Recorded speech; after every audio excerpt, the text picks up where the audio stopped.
El fuego crepitaba en la chimenea de Clarence House, pero no era un fuego cualquiera. Aquella tarde de 1993, la mujer que sostenía las bolsas de basura negras no estaba limpiando, estaba borrando la historia.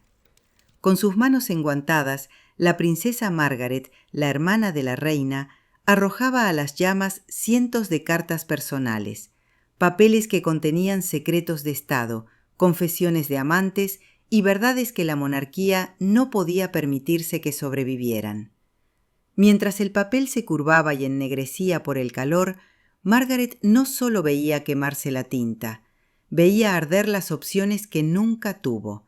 Porque si algo define a la princesa más rebelde y trágica de los Windsor, es que su vida, desde el principio hasta el final, fue un guión escrito por otros. Hola a todos y bienvenidos a este viaje por los pasillos más oscuros del Palacio de Buckingham. Hoy comenzamos una nueva serie documental sobre una mujer que lo tenía todo, excepto la libertad de ser ella misma. Antes de sumergirnos en esta jaula de oro, quiero pediros algo muy sencillo. Id a los comentarios y escribid en una sola palabra qué es lo primero que se os viene a la cabeza cuando escucháis el nombre de la princesa Margaret. Os estaré leyendo. Para entender el fuego que consumía esas cartas, tenemos que volver al momento en que se encendió la mecha de su desgracia, y curiosamente no fue el día de su nacimiento. Margaret Rose llegó al mundo en agosto de 1930, en el castillo de Glamis, en Escocia, en medio de una tormenta que parecía presagiar su carácter. Era la segunda hija de los duques de York, una posición cómoda, segura y, sobre todo, alejada del trono. Ella nació para ser simplemente una dama de la alta sociedad, rica y despreocupada. Pero el destino, con su cruel sentido del humor, tenía otros planes. Cuando Margaret tenía 6 años, su tío David, el rey Eduardo VIII, cometió el acto que destrozaría para siempre la paz de su familia. Por amor a una divorciada estadounidense, renunció a la corona. Aquella decisión, que el mundo vio como un cuento de hadas romántico, fue para Margaret la sentencia de una vida que no había pedido. De repente, su padre tartamudo y tímido se vio obligado a ser rey. Su hermana Lilibet, su compañera de juegos, se convirtió en la heredera sagrada, y Margaret, la niña vivaz, divertida y brillante, se convirtió en algo que nadie sabía muy bien cómo manejar: la sobra. Ese día, en el pasillo de su casa de Londres, Margaret le preguntó a su hermana si eso significaba que tendría que ser reina algún día. Cuando Elizabeth dijo que sí, Margaret respondió con una frase que resonaría el resto de sus vidas: «Pobre tú». Lo que no sabía era que la verdadera víctima no sería la que llevaba la corona, sino la que tendría que vivir siempre a su sombra. Mientras Europa se desmoronaba bajo las bombas de la Segunda Guerra Mundial, en el castillo de Windsor se libraba una batalla mucho más silenciosa, una batalla de personalidades que definiría el futuro de la monarquía británica. Las dos hermanas, aisladas del mundo real, crecieron en una burbuja de protocolos y polvo. Pero mientras Elizabeth era educada en la Constitución y la historia, moldeada para ser una figura de piedra y deber, Margaret fue dejada a su suerte artística. Su padre, el rey Jorge VI, las definió con una frase que se convertiría en su etiqueta eterna: «Lilibet es mi orgullo, Margaret es mi alegría». Pero ser la alegría del rey era un arma de doble filo. Significaba que a Margaret se le permitía ser encantadora, tocar el piano, imitar a los ministros y ser el centro de atención en las fiestas privadas, pero nunca se la tomaba en serio. Se le permitía brillar, sí, pero solo hasta que su luz amenazara con eclipsar a su hermana. Durante esas largas noches de guerra, mientras las sirenas antiaéreas sonaban en Londres, Margaret descubrió que su único poder residía en su encanto. Se dio cuenta de que si no podía tener el poder del trono, tendría el poder de la atracción. Se volvió coqueta, ingeniosa y a veces cruel. Aprendió que una palabra afilada podía ser tan poderosa como un decreto real. Pero bajo esa capa de confianza y rebeldía adolescente crecía un vacío. Margaret veía cómo su hermana era preparada para un destino grandioso, mientras que para ella no había ningún plan. Nadie le enseñó diplomacia, nadie le enseñó a gobernar. Simplemente se esperaba que estuviera allí, vestida de seda y sonriendo, un adorno precioso en el escenario de otros. Y entonces, en medio de esa adolescencia de encierro y privilegio, apareció una figura que cambiaría el curso de su historia. No era un príncipe azul de un reino lejano, sino un hombre casado, con 2 hijos y 16 años mayor que ella. El capitán Peter Townsend. Era el escudero de su padre, un héroe de guerra de ojos tristes y modales impecables. Para el rey, Townsend era un apoyo indispensable. Para la joven Margaret, se convirtió en el primer hombre que la veía no como la hermana menor de la futura reina, sino como una mujer. En los pasillos fríos de Windsor, entre los sirvientes y los cortesanos, empezó a gestarse un secreto, un amor prohibido que florecía justo debajo de las narices de quienes debían impedirlo. Margaret, que nunca había podido elegir su ropa sin la aprobación de su madre, estaba a punto de elegir algo mucho más peligroso: a quién amar. El año 1947 marcó un antes y un después en la vida de la familia real, y especialmente en la de Margaret. El rey, la reina y las 2 princesas se embarcaron en una gira monumental por Sudáfrica. El objetivo oficial era agradecer al imperio sus esfuerzos durante la guerra, pero para Margaret aquel viaje fue la verdadera luna de miel de una relación que nadie conocía. Imaginad el escenario: un tren real recorriendo los vastos paisajes africanos, el calor sofocante, las recepciones interminables y en medio de todo ello, la princesa de 16 años y el capitán de 32. Peter Townsend era el encargado de cuidar a Margaret, de asegurarse de que tuviera todo lo que necesitaba, y lo que ella necesitaba desesperadamente era él. Pasaban las mañanas cabalgando juntos por las llanuras, lejos de las miradas críticas de la corte. Bajo ese sol extranjero, lejos de la lluvia gris de Inglaterra y del protocolo asfixiante de palacio, Margaret sintió por primera vez la embriaguez de la libertad. Fue en ese viaje donde la complicidad se transformó en algo inquebrantable. Townsend, un hombre de honor y deber, luchaba contra sus propios sentimientos, pero la vitalidad de Margaret era irresistible. Ella era la vida, el color, la pasión que faltaba en su existencia ordenada, y él, para ella, representaba la seguridad, la admiración y el amor incondicional que su padre le daba, pero con la promesa de una vida adulta. Nadie sospechaba nada. ¿Quién podría imaginar que la hija del rey se fijaría en un empleado? La diferencia de clase y edad era un abismo que, a los ojos de la sociedad de la época, hacía la idea simplemente ridícula. Pero la tragedia golpeó pronto y golpeó fuerte. El rey Jorge VI, el hombre que adoraba a Margaret y que quizás habría sido el único capaz de comprender su corazón, murió mientras dormía en febrero de 1952. Su muerte no solo significó la pérdida de un padre, significó el fin de la protección de Margaret. De la noche a la mañana, su hermana se convirtió en la reina.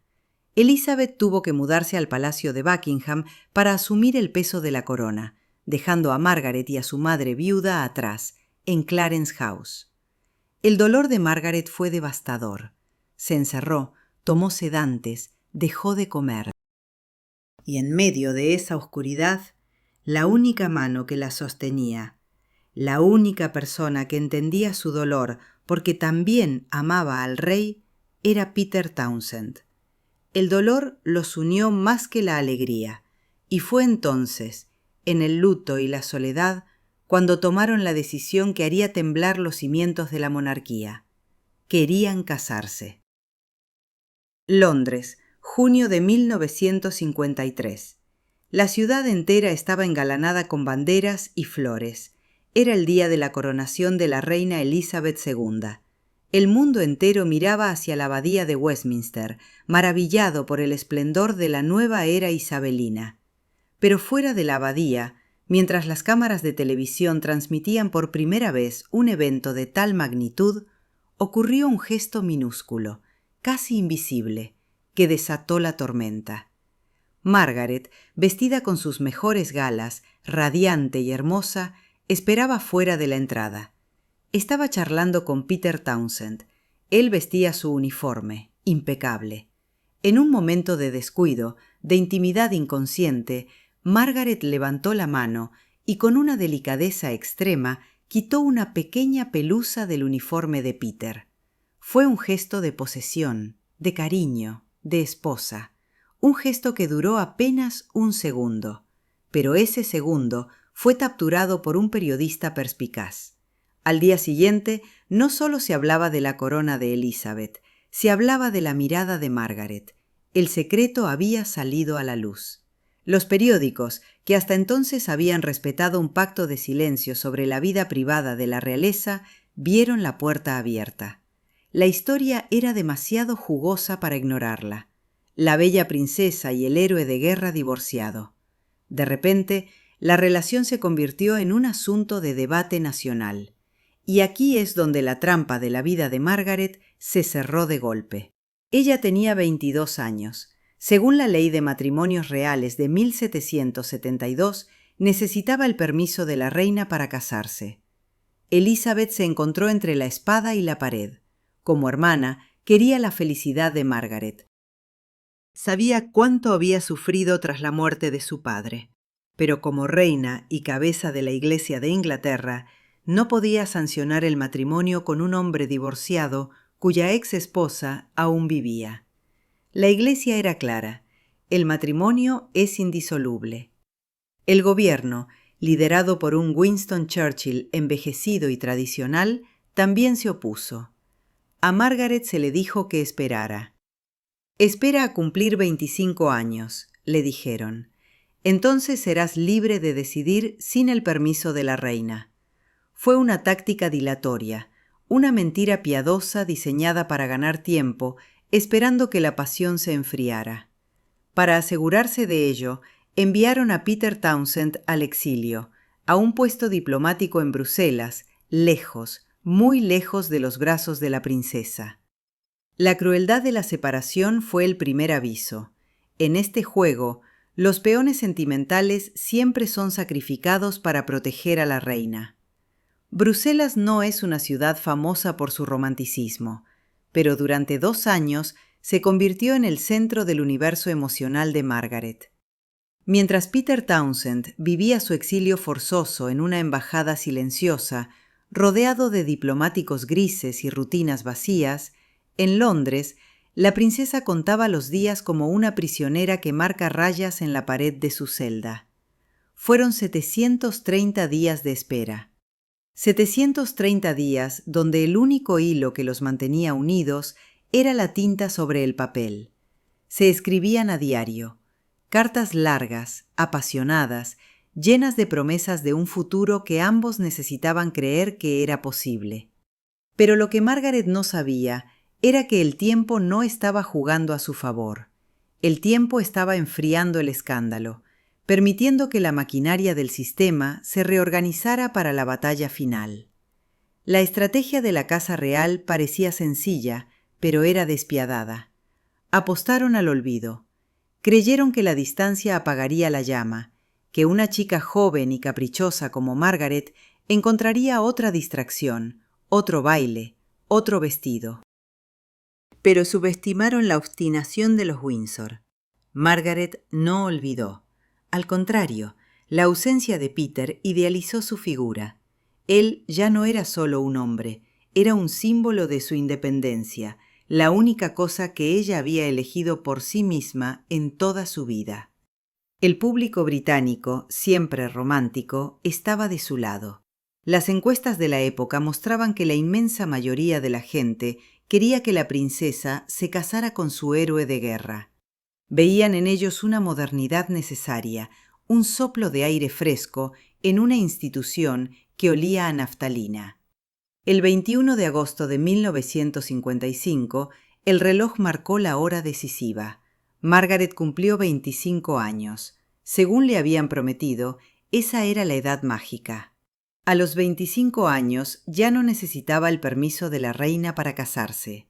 La libertad, teóricamente, estaba al alcance de su mano. Peter Townsend regresó a Londres en octubre de ese mismo año. La prensa enloqueció. Lo persiguieron por las calles como si fuera una estrella de cine, analizando cada gesto, cada mirada. Cuando se reencontraron en Clarence House, después de 2 años de soledad, el aire debió sentirse eléctrico.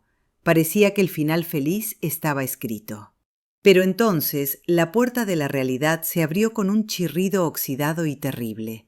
La promesa de libertad que le habían hecho tenía letra pequeña, y esa letra pequeña estaba escrita con veneno. La brutalidad de la política se esconde a menudo detrás de sonrisas educadas y tazas de té.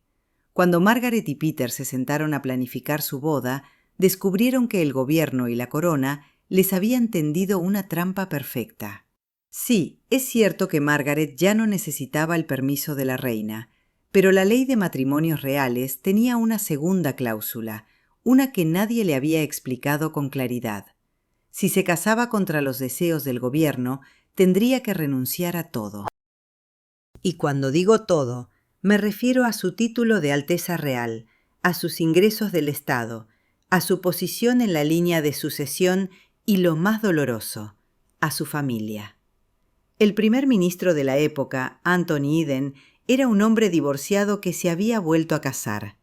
La hipocresía era palpable. Él podía gobernar el país habiendo roto un matrimonio, pero la hermana de la reina no podía casarse con un hombre inocente cuyo único pecado había sido que su esposa lo dejara. Le dijeron a Margaret que si elegía a Peter, se convertiría en la señora Townsend. Vivirían en el extranjero, quizás con una vida modesta, lejos de los palacios, los sirvientes y el mundo que ella conocía. Para una mujer que nunca había aprendido a vestirse sola, que nunca había cocinado un huevo ni pagado una factura, la perspectiva no era romántica, era aterradora. La presión era asfixiante. El arzobispo de Canterbury amenazó con que no se le permitiría comulgar en la iglesia. La reina, atrapada entre su amor de hermana y su deber sagrado, se mantuvo en un silencio doloroso, dejando que los hombres de traje gris hicieran el trabajo sucio. Margaret miró a Peter. Lo amaba, sí, pero ¿era el amor suficiente para sobrevivir al destierro social y económico? ¿Podría ella ser una ama de casa anónima en una ciudad extraña? Peter Townsend, con la dignidad que siempre lo caracterizó, vio la duda en sus ojos. Él era un hombre que había vivido de su sueldo toda la vida. Sabía lo dura que podía ser la realidad fuera de las verjas del palacio. Se dio cuenta de que si se casaban, él sería el responsable de destruir la vida de ella. El amor que había sido su fuerza se convirtió de repente en una carga insoportable. El 31 de octubre de 1955, la radio de la BBC interrumpió su programación habitual para emitir un comunicado. No era una declaración de guerra ni el anuncio de una muerte real, pero en cierto modo fue ambas cosas para el alma de una mujer. La voz del locutor leyó las palabras que Margaret había redactado con su propia mano, usando un lápiz y un papel con el membrete real. Palabras que habían sido revisadas y aprobadas por el mismo sistema que la había acorralado. Me gustaría hacer saber que he decidido no casarme con el capitán Peter Townsend. Esas fueron las palabras que resonaron en millones de hogares. El comunicado continuaba diciendo que, consciente de las enseñanzas de la Iglesia sobre la indisolubilidad del matrimonio cristiano y consciente de su deber con la Commonwealth, había decidido poner esas obligaciones por delante de todo lo demás. Fue un texto diseñado para salvar la cara de la monarquía, para mostrar a Margaret como una mártir del deber, una santa que sacrificaba su felicidad por el bien mayor. Pero quienes la conocían sabían que no era santidad lo que sentía, sino una amargura profunda y fría como el hielo. Peter Townsend abandonó el país poco después. Se fue en silencio, sin reproches, llevándose consigo la última oportunidad que Margaret tendría de una vida normal y estable. Esa noche, en Clarence House, no hubo celebraciones. Margaret se quedó sola en su habitación. Había cumplido con su deber. Había hecho lo que su hermana, su madre, la iglesia y el gobierno querían. Había salvado a la institución. ¿Y qué recibió a cambio? Un vacío inmenso. La princesa rebelde había sido domada, pero a un coste terrible. Algo se rompió dentro de ella ese día de otoño, algo que ni todas las joyas ni todas las fiestas futuras podrían arreglar. La niña que soñaba con el amor había muerto, y en su lugar nacía una mujer endurecida, cínica y decidida a no volver a ser herida jamás. Dicen que cuando te quitan lo que más amas, te dedicas a amar lo que te destruye. Tras la partida de Townsend, Margaret no se retiró a un convento. Hizo exactamente lo contrario. Se lanzó a la noche londinense con una voracidad que asustaba a su entorno. Si no podía ser la esposa feliz, sería la princesa de la fiesta. Empezó a levantarse al mediodía. Su desayuno consistía en un vodka con naranja, seguido de una cadena interminable de cigarrillos que sostenía en largas boquillas de carey, un gesto que se convertiría en su marca registrada, una mezcla de elegancia y desafío. Se rodeó de un grupo nuevo de amigos, el llamado set de Margaret. Ya no eran los aristócratas aburridos y estirados de la corte de su hermana. Ahora eran actores, músicos, bohemios ricos y playboys, hombres que la divertían, pero que no le pedían el alma. La princesa exigía ser el centro de atención absoluto. En las cenas, nadie podía empezar a comer hasta que ella lo hiciera, y nadie podía irse a dormir hasta que ella decidiera que la noche había terminado, lo cual solía ocurrir al amanecer, con alguien tocando el piano y ella cantando canciones de cabaret con una voz ahumada por el tabaco. Hubo intentos desesperados por llenar el hueco de Peter. Se comprometió brevemente con Billy Wallace, un amigo de la familia rico y complaciente. Pero el compromiso se rompió antes de anunciarse, porque él le confesó una aventura durante un viaje a las Bahamas. Margaret, fría y distante, lo despachó sin una lágrima. Ya no tenía paciencia para la traición. Se estaba convirtiendo en una caricatura de sí misma, altiva, exigente, a veces cruel con sus sirvientes, utilizando su estatus real como un látigo para mantener a la gente a distancia. Pero detrás de las gafas de sol oscuras y la risa fuerte, había una mujer que esperaba.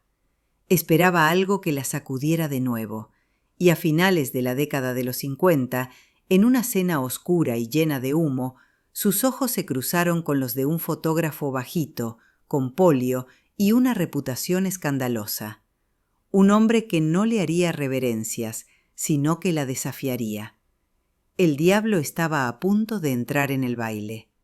Si Peter Townsend fue el caballero de brillante armadura que la obedecía, Anthony Armstrong Jones era el bufón de la corte que se atrevía a reírse de ella. Y eso, para una mujer aburrida de la reverencia constante, fue el afrodisíaco más potente del mundo. Tony no pertenecía a la aristocracia. Vivía en un estudio destartalado cerca del río Támesis. Olía a químicos de revelado y conducía una moto a toda velocidad. Para entrar en su mundo, la princesa tenía que dejar la corona en la puerta. Se disfrazaba con pañuelos en la cabeza y gafas oscuras, escapándose del palacio de Buckingham en taxis anónimos para ir a cenar a sótanos llenos de humo, donde nadie se levantaba cuando ella entraba. La relación creció en la sombra más absoluta. La prensa no tenía ni idea. Tony era el camuflaje perfecto, porque al fin y al cabo era el fotógrafo de la corte. Nadie sospechaba que el hombre que iba a palacio a retratar a la familia real se quedaba después para seducir a la hermana de la reina. Él la trataba con una informalidad que la electrizaba. No la llamaba Alteza, la trataba como a una mujer más, a veces incluso con cierta brusquedad. Le enseñó a cocinar platos sencillos, la llevó a fiestas en barrios obreros y le mostró un Londres que ella solo había visto a través de los cristales tintados de sus limusinas. Por primera vez en años, Margaret sentía que tenía un secreto que era solo suyo, una vida privada que nadie estaba juzgando ni legislando. Pero la motivación de Margaret no era solo el amor. Había algo más oscuro, un deseo de venganza contra el sistema que la había obligado a renunciar a la felicidad una vez. Esta vez iba a elegir a alguien que horrorizaría a los viejos cortesanos de palacio, un plebeyo, un bohemio, un hombre moderno. La historia nos cuenta que Margaret y Tony se casaron por amor, y no dudo que hubiera pasión. Pero el detonante final de su compromiso llegó irónicamente a través del correo. Una mañana gris de 1959, Margaret recibió una carta de Peter Townsend desde el continente. La letra familiar le trajo un vuelco al corazón, pero el contenido fue una puñalada. Peter, el hombre que había prometido no casarse nunca si no era con ella, le anunciaba que había encontrado a alguien, una chica belga, joven, de apenas 20 años, y lo más cruel de todo, se llamaba Marie-Luce y tenía un parecido físico asombroso con la propia Margaret. El pacto de soledad se había roto. Él había rehecho su vida. Ella se había quedado sola. El orgullo de Margaret, ese orgullo Windsor legendario, rugió herido. No iba a permitir que el mundo sintiera lástima por ella como la solterona abandonada, mientras su ex amante era feliz.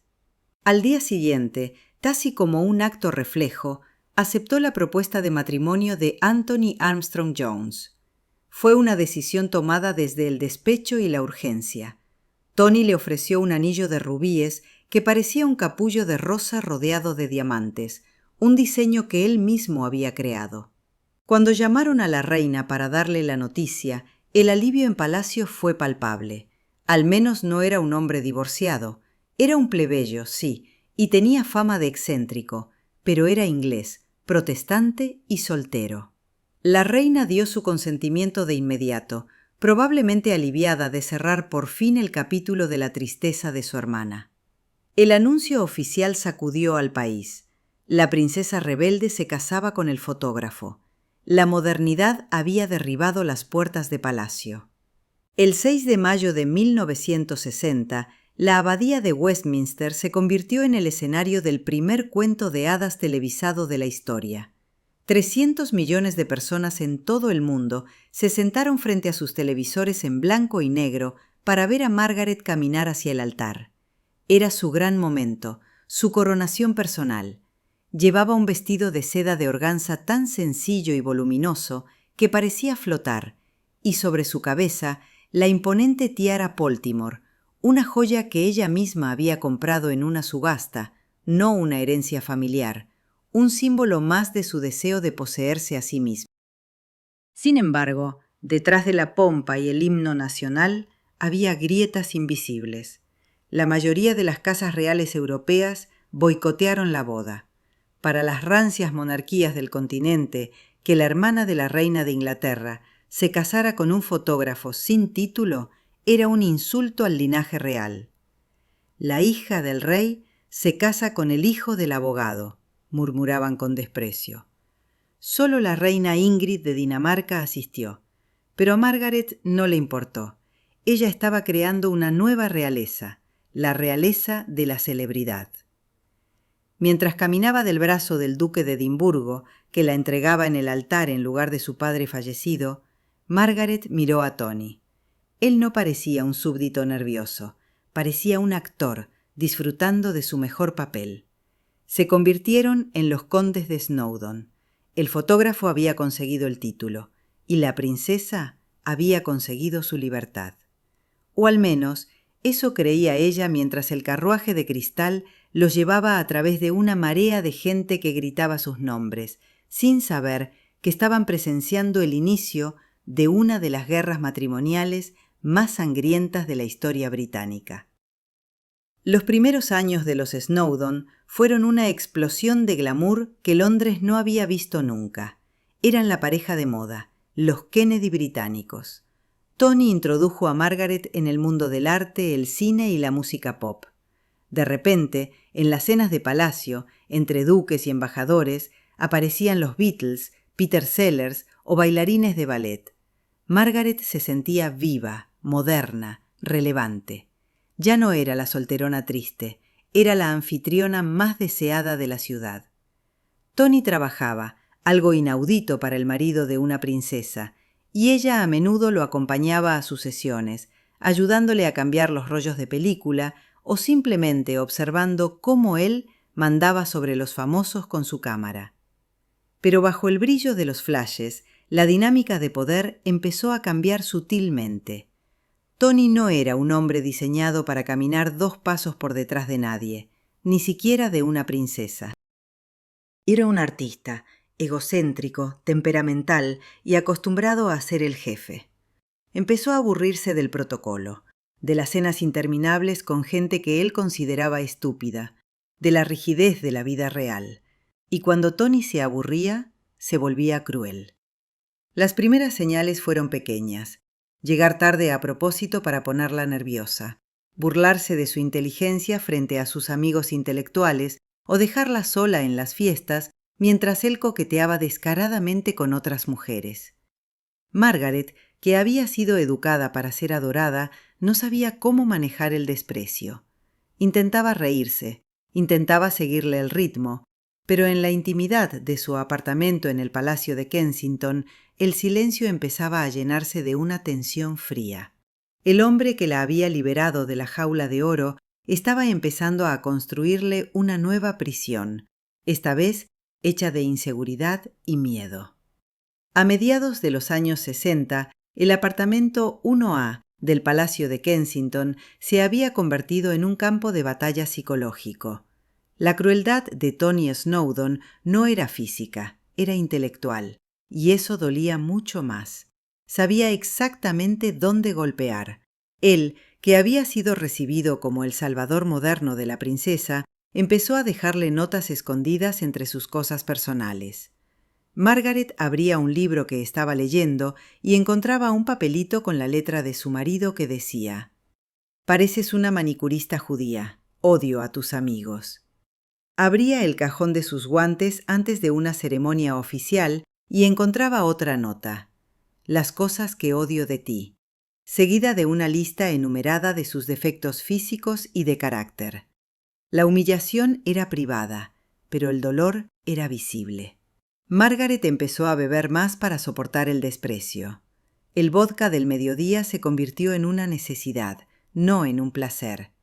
Sus amigos veían cómo la chispa de sus ojos se apagaba, reemplazada por una mirada vidriosa y defensiva.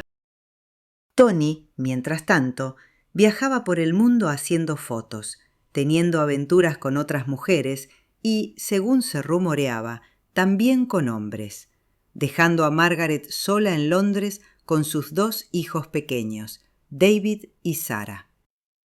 Él jugaba al gato y al ratón, desaparecía durante semanas sin llamar y luego regresaba esperando que ella lo recibiera con los brazos abiertos. Y lo peor es que, durante mucho tiempo, ella lo hizo. Estaba aterrorizada de fracasar de nuevo. Ya había perdido a Peter Townsend por el deber. No podía permitirse perder a su marido y admitir ante el mundo y ante su hermana que su gran elección había sido un error catastrófico. Cuando Londres se volvía insoportable, Margaret huía, pero no a un castillo escocés lluvioso, sino a un lugar donde el protocolo se disolvía en el mar Caribe. Su amigo Colin Tennant le había regalado como obsequio de bodas una parcela de tierra en una isla privada llamada Mustique. Era un trozo de selva virgen sin agua corriente ni electricidad, pero para Margaret se convirtió en Le Joli Sceau, las aguas hermosas, la única casa que ella poseía realmente, el único techo que no pertenecía a la corona. En Mustique, la princesa creó su propia corte tropical. Allí las reglas cambiaban. Podía levantarse tarde, bañarse en playas desiertas y organizar fiestas que duraban días enteros. Pero incluso en el paraíso, la soledad la perseguía. Construyó una villa blanca, sencilla pero elegante, donde esperaba encontrar la paz que Kensington le negaba. Sin embargo, Mustique se convirtió también en una jaula dorada bajo el sol. Los lugareños y los amigos millonarios que empezaron a poblar la isla la trataban con una mezcla de reverencia y lástima. Veían a una mujer que intentaba desesperadamente ser feliz, cantando viejas canciones al piano con un vaso en la mano, mientras su matrimonio se desmoronaba a miles de kilómetros de distancia.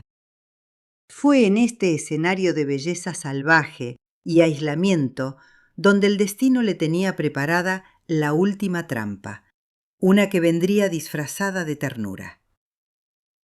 Era el año 1973. Margaret tenía 43 años y su autoestima estaba por los suelos. Fue entonces cuando conoció a Roddy Llewellyn. No era un duque, ni un fotógrafo famoso, ni un héroe de guerra. Era un jardinero paisajista, hijo de un barón, pero con un espíritu suave, casi frágil, y tenía 17 años menos que ella. Cuando se conocieron en una casa de campo en Escocia, la conexión no fue sexual al principio, sino emocional. Roddy la escuchaba, no la juzgaba, no se burlaba de ella, no le dejaba notas de odio. La miraba con adoración. Para Margaret, acostumbrada a la guerra fría con Tony, la dulzura de Roddy fue como agua en el desierto. Lo invitó a Mustique. Allí, él se dedicaba a cuidar el jardín de la villa, podando las plantas tropicales, mientras ella lo observaba desde la terraza. Tony, con su sarcasmo habitual, se refería a ellos con desprecio. Una vez, al ver a Roddy, le dijo a Margaret: «Veo que has encontrado algo para la jardinería». Pero se equivocaba. Roddy no era un pasatiempo, era un salvavidas. Con él, Margaret recuperó la sonrisa.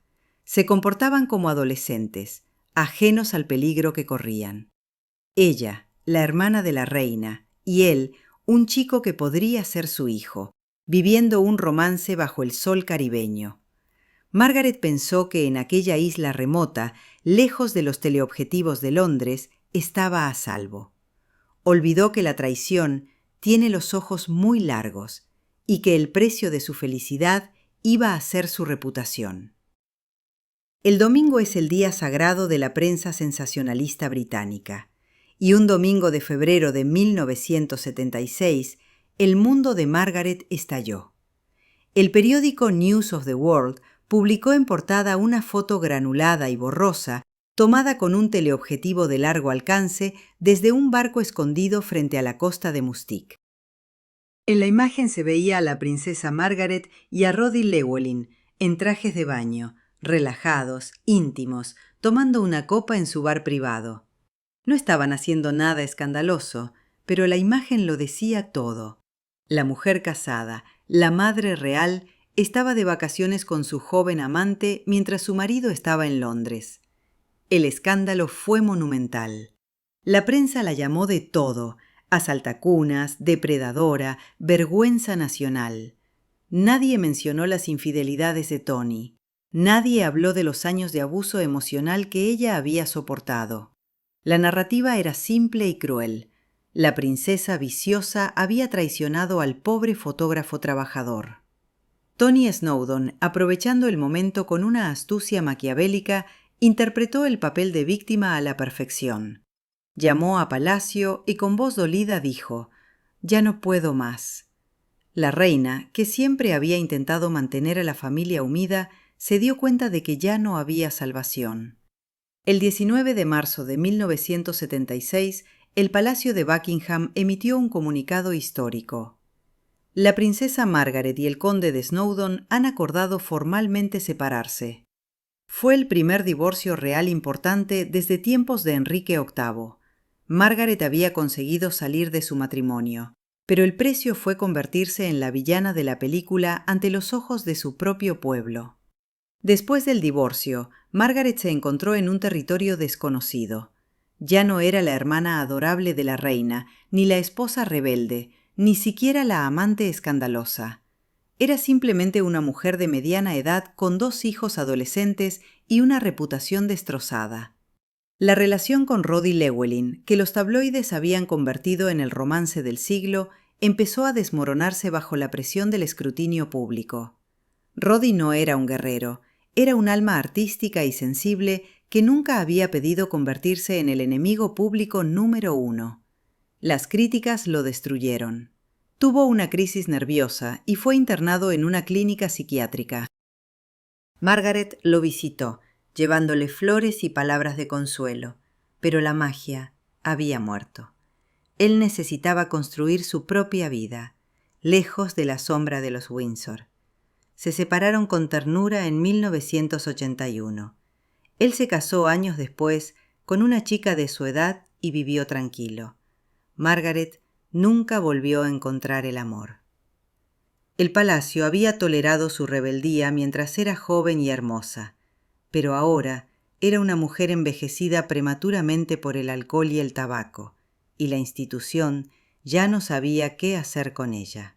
Sus funciones oficiales se redujeron. Ya no era invitada a los eventos más importantes. Durante las bodas reales, la colocaban en filas traseras, lejos de las cámaras. Incluso su propio hijo, David, vizconde Linley, empezó a distanciarse, avergonzado por los escándalos constantes de su madre. Margaret intentaba mantener las apariencias, seguía arreglándose con el mismo cuidado obsesivo, eligiendo sus vestidos durante horas, poniéndose las joyas más espectaculares, pero cuando llegaba a las cenas, su presencia generaba incomodidad. Sus comentarios eran amargos, su risa sonaba hueca, y todos sabían que en cuanto terminara el evento, ella regresaría sola a su apartamento de Kensington a beber hasta el amanecer. El cuerpo humano es una máquina que aguanta mucho, pero no para siempre. Durante décadas, Margaret había castigado al suyo con una mezcla letal de tabaco, alcohol, píldoras para dormir y largas horas bajo el sol caribeño sin protección. En 1985, mientras todavía intentaba mantener su vida social, sufrió un pequeño derrame cerebral. Los médicos le advirtieron con gravedad. Debía dejar de fumar, reducir la bebida, cuidarse. Ella los miró con desdén y encendió un cigarrillo en la misma consulta. Pero el primer aviso fue solo eso, un aviso. Hubo más derrames, pequeñas explosiones en su cerebro que empezaron a robarle pedazos de sí misma. Su vista se deterioró hasta el punto de que ya no podía leer, una tortura para alguien que siempre había adorado los libros. Su equilibrio se volvió inestable y la mujer que había bailado hasta el amanecer ahora necesitaba un bastón solo para cruzar una habitación. Las quemaduras solares constantes de Mustique habían dejado lesiones en su piel que tuvieron que ser extirpadas, dejándole cicatrices. Se sometió a operaciones dolorosas para remover parte de sus pulmones dañados por el tabaco, y finalmente perdió la movilidad de un lado del cuerpo. La vieron en silla de ruedas en los eventos oficiales, cubierta con mantas, con el rostro hinchado por los medicamentos. La prensa, que una vez la había adorado y luego la había crucificado, ahora simplemente sentía lástima. Pero Margaret, obstinada hasta el final, se negaba a desaparecer. Mientras pudiera respirar, exigiría su lugar en la historia. El 9 de febrero de 2002, el corazón de Margaret finalmente se detuvo. Murió en su cama en el Hospital King Edward VII de Londres a los 71 años. Había llegado tan lejos, soportado tanto dolor, y al final se apagó en silencio, casi sin que el mundo lo notara. La familia real emitió un comunicado breve y formal. No hubo días de luto nacional. No hubo banderas a media asta durante semanas, como ocurriría con otros miembros de la realeza. Su funeral fue discreto, casi secreto.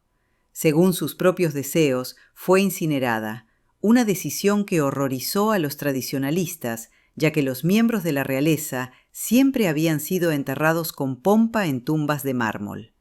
Pero Margaret no quería una tumba. No quería que la gente pasara por encima de ella durante siglos. Sus cenizas fueron colocadas en la capilla de San Jorge en Windsor, junto a las de sus padres. Había regresado al lugar donde todo comenzó, al refugio seguro de su infancia, antes de que la corona, el deber y las decisiones de otros destruyeran la vida que nunca le permitieron elegir. Lo más triste de todo fue que murió apenas semanas antes que su propia madre, la reina madre, que falleció a los 101 años.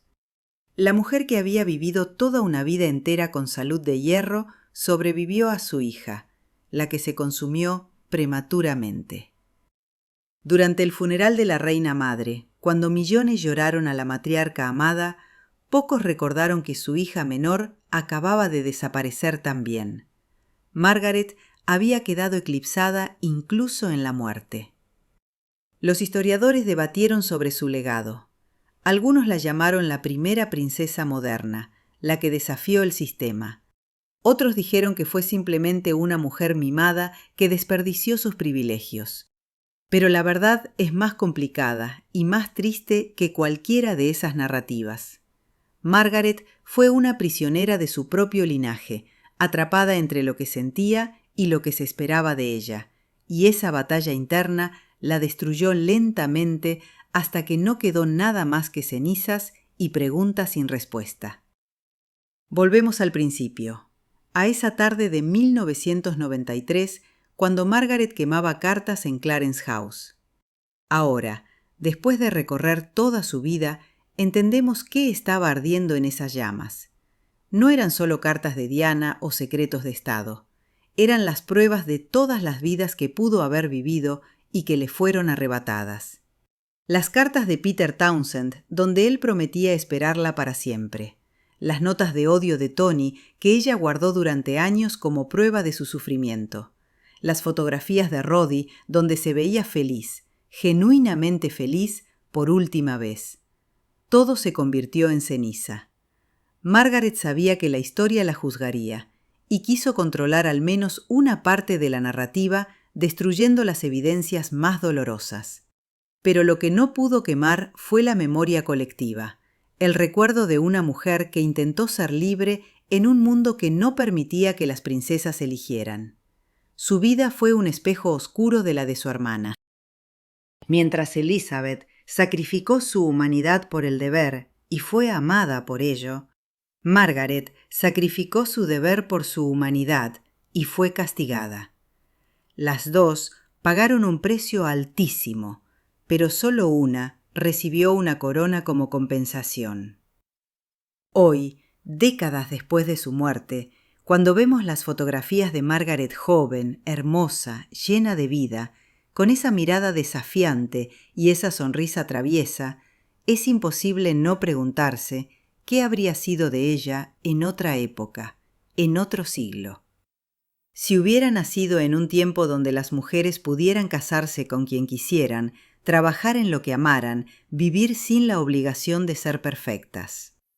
Pero Margaret nació en el momento equivocado, en la familia equivocada, con el corazón equivocado, para el papel que le tocó interpretar. Y al final, la única libertad que tuvo fue la de autodestruirse lentamente, una decisión terrible, pero suya. La princesa Margaret vivió y murió siendo la prueba viviente de que incluso en los palacios más dorados, la falta de libertad puede ser la peor de las torturas. Su historia no es un cuento de hadas, es una advertencia sobre el precio que pagamos cuando permitimos que otros escriban el guión de nuestras vidas. Gracias por acompañarme en este viaje por la vida que nunca le permitieron elegir. Nos vemos en la próxima historia.